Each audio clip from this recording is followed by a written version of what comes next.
অসমৰ ৰাজনেতাৰ সৈতে পাকিস্তানৰ সম্পৰ্ক সংসদতো গৃহমন্ত্ৰীয়ে কৈছে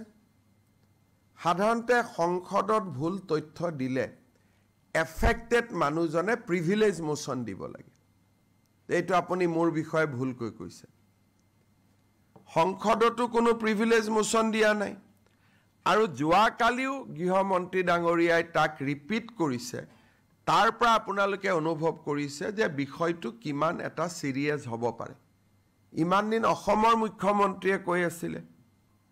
ভাৰতৰ গৃহমন্ত্ৰীয়ে সংসদৰ ভিতৰে বাহিৰে পাকিস্তানৰ সম্পৰ্কৰ কথা উল্লেখ কৰাৰ পৰা এইটো কথা আমি অনুভৱ কৰিম যে নিশ্চয় বিষয়টোত যথেষ্ট সিৰিয়াসনেস আছে অসমৰ ৰাজনেতাৰ সৈতে পাকিস্তানৰ সম্পৰ্ক সংসদতো গৃহমন্ত্ৰীয়ে কৈছে সাধাৰণতে সংসদত ভুল তথ্য দিলে এফেক্টেড মানুহজনে প্ৰিভিলেজ মোচন দিব লাগে এইটো আপুনি মোৰ বিষয়ে ভুলকৈ কৈছে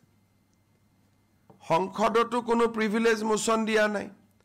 আৰু যোৱাকালিও গৃহমন্ত্ৰী ডাঙৰীয়াই তাক ৰিপিট কৰিছে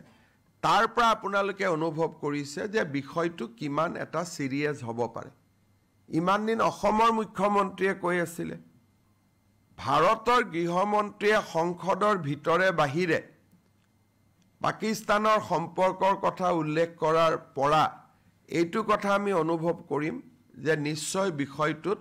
যথেষ্ট সিৰিয়াসনেস আছে অসমৰ ৰাজনেতাৰ সৈতে পাকিস্তানৰ সম্পৰ্ক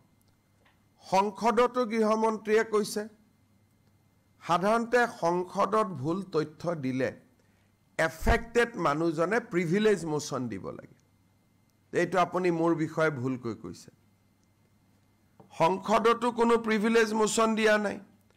আৰু যোৱাকালিও গৃহমন্ত্ৰী ডাঙৰীয়াই তাক ৰিপিট কৰিছে তাৰ পৰা আপোনালোকে অনুভৱ কৰিছে যে বিষয়টো কিমান এটা সিৰিয়াস হ'ব পাৰে ইমান দিন অসমৰ মুখ্যমন্ত্ৰীয়ে কৈ আছিল ভাৰতৰ গৃহমন্ত্ৰীয়ে সংসদৰ ভিতৰে বাহিৰে পাকিস্তানৰ সম্পৰ্কৰ কথা উল্লেখ কৰাৰ পৰা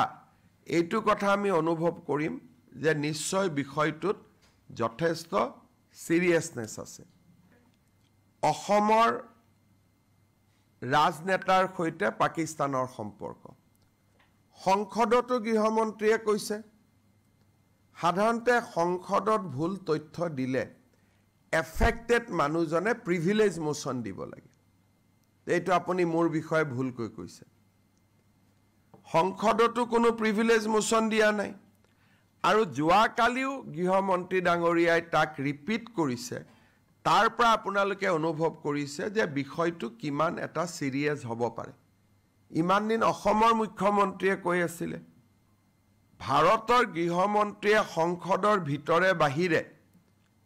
পাকিস্তানৰ সম্পৰ্কৰ কথা উল্লেখ কৰাৰ পৰা এইটো কথা আমি অনুভৱ কৰিম যে নিশ্চয় বিষয়টোত যথেষ্ট